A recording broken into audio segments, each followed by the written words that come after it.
নমস্কাৰ, আকৌ ধুনীয়া ইলছ আপোনালোকৰ বাবে। এইযোৰ হৈছে খুবেই ধুনীয়া স্কাই ব্লু কালাৰত নুনি কটনৰ যোৰা হ'ব। য়েল্লো আৰু মাল্টি কালাৰ গোটা কৰি ধুনীয়াকৈ বনাই দিয়া হৈছে। এইকেইটা থাকিব ছাইড পটি। এইযোৰা ডিছকাউণ্ট কৰি ল'ব পাৰিব 3000 ৰুপিজ। ভাল লাগিলে স্ক্ৰীনশ্বট লৈ থ'ব পাৰে। আৰু এইযোৰো হ'ব লাইট বেবী পিংকত কটন নুনি যোৰা। ব্লু আৰু মাল্টি কালাৰত ফুল কৰি ধুনীয়াকৈ বনাই দিয়া হৈছে। এইকেইটা ছাইড পটিত থাকিব আৰু এখন থাকিব মেখেলাখন। 3000 ৰুপিছত ধুনীয়াকৈ ল'ব পাৰিব। এইযোৰো কটন নুনিত হ'ব। ব্ৰকেট ডিজাইন কৰি ধুনীয়াকৈ বনাই দিয়া হৈছে। এইকেইটা থাকিব ছাইডৰ পাৰি। লগতে এখন থাকিব মেখেলাখন। 3000 ৰুপিছত ধুনীয়াকৈ ল'ব পাৰিব কটন নুনি যোৰা। এইযোৰো খুবেই ধুনীয়া হ'ব। কালাৰবোৰ হ'ব গল্ডেন কালাৰ। ব্ৰকেট ডিজাইনত বনাই দিয়া হৈছে হেভি মেখেলা কৰি, আৰু ইয়াতে ডাৰ্ক কফি কালাৰ ফুলবোৰ কৰি ধুনীয়াকৈ বনাই দিয়া হৈছে। 2000 ৰুপিছত ল'ব পাৰিব।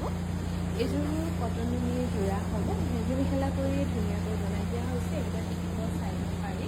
লগতে থাকিব এখন মেখেলাখন। 3000 ৰুপিছত ধুনীয়াকৈ ল'ব পাৰিব কটন নুনিৰ যোৰা। এইযোৰো নুনি কটনতে হ'ব। মাল্টি কালাৰ ফুলবোৰ কৰি ধুনীয়াকৈ বনাই দিয়া হৈছে হেভি মেখেলা। এখন মেখেলাখন পাব। লগতে ব্লাউজতো ধুনীয়াকৈ বুটা কৰি দিয়া হৈছে। এইযোৰো আপোনালোকে ল'ব পাৰিব 3000 ৰুপিজ। ভাল লাগিলে স্ক্ৰীনশ্বট লৈ থ'ব পাৰে।